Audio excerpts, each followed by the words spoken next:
అందరికి కూడా చెప్పదలుచుకున్నాం. కాబట్టి గడిల పాలన పోయిన తర్వాత ఇవాళ దొంగల రాజ్యం వచ్చింది. కమిషన్లు ఆల్రెడీ స్టార్ట్ అయినాయి. ఏ కాంట్రాక్టర్ అయినా ఏ బిల్డర్ అయినా 40% కమిషన్ రాయకపోతే ఆ ఫైల్ కదిలేటువంటి పరిస్థితి లేదు. 40% కమిషన్ రేవంత్ రెడ్డి ప్రభుత్వాన్ని మనం ఇవాళ ప్రజలలో ఎండగట్టాల్సినటువంటి అవసరం ఉంది. అదొక్కటే కాదు మిత్రులారా, ఇవాళ మనం 40% కమిషన్తో పాటు నిన్న మొన్న ఒక వార్త వచ్చింది, ఈ పేపర్లలో న్యూస్ ఛానల్లో చూసిన. ఎలివేటెడ్ బార్లంట, ఎలివేటెడ్ బార్స్ హైదరాబాద్ చుట్టూ ఎలివేటెడ్ బార్స్. ఆర్థికమైనటువంటి పరిస్థితి బాగలేదని చెప్పేసి సీఎం రేవంత్ రెడ్డి గారు బార్లని సమీక్ష చేసాడు. సమీక్ష చేస్తే గత ప్రభుత్వం నోటిఫికేషన్ వచ్చినటువంటి 40 బార్లు ఉన్నాయట ఎలివేటెడ్ బార్సు. దానికి ఎంత అంటే 50 లక్షల రూపాయలకు ఒకదానికి అనుమతిస్తారట.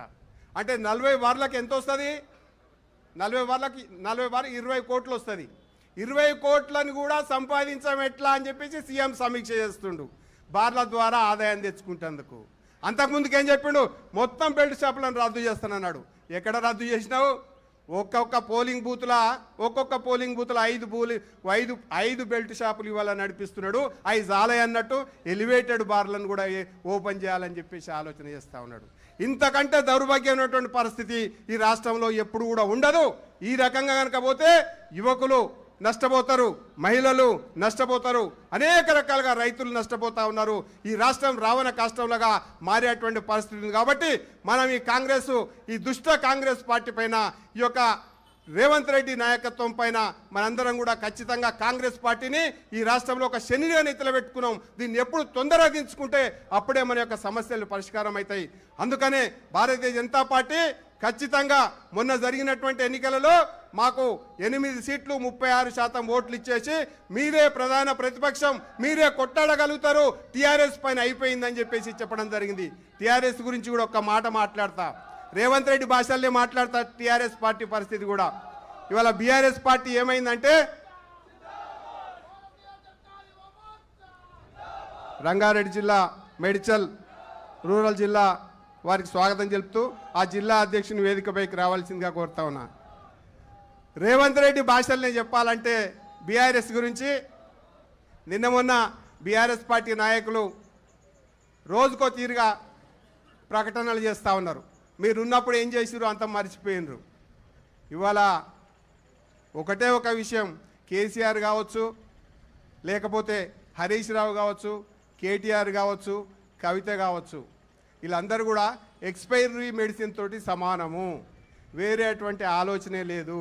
కాబట్టి వాళ్ళ గురించి ఆలోచన చేయాల్సినటువంటి అవసరమే లేదు.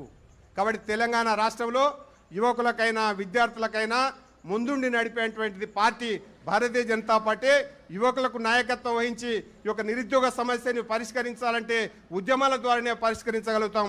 దానికి భారతీయ జనతా పార్టీ ద్వారా సాధ్యమవుతుంది అనేటువంటి విషయంలో ఈ సందర్భంగా గుర్తు చేస్తూ, ఇది మేము మొదటి పోరాటంగా ఇవాళ రేవంత్ రెడ్డి గారికి హెచ్చరిక చేస్తా ఉన్నాం.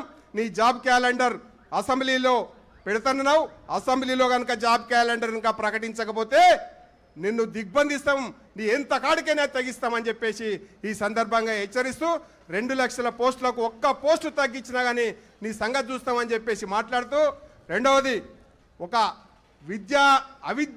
ఒక ముఖ్యమంత్రి అవిద్యావేత్తగా మాట్లాడొద్దు. ఒక ఎగ్జామ్కి ఇంకో ఎగ్జామ్కు, ఒక పరీక్షకి ఇంకొక పరీక్షకు ఎంత వ్యవధి ఉండాలనో సైకాలజిస్టులతోటి మాట్లాడండి. దాని ప్రకారమే నోటిఫికేషన్స్ చేయండి.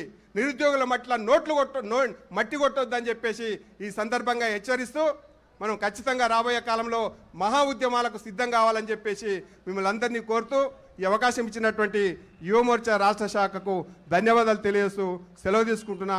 భారత్ మాతాకి, భారత్ మాతాకి. కళాకారులు ఒక పాట.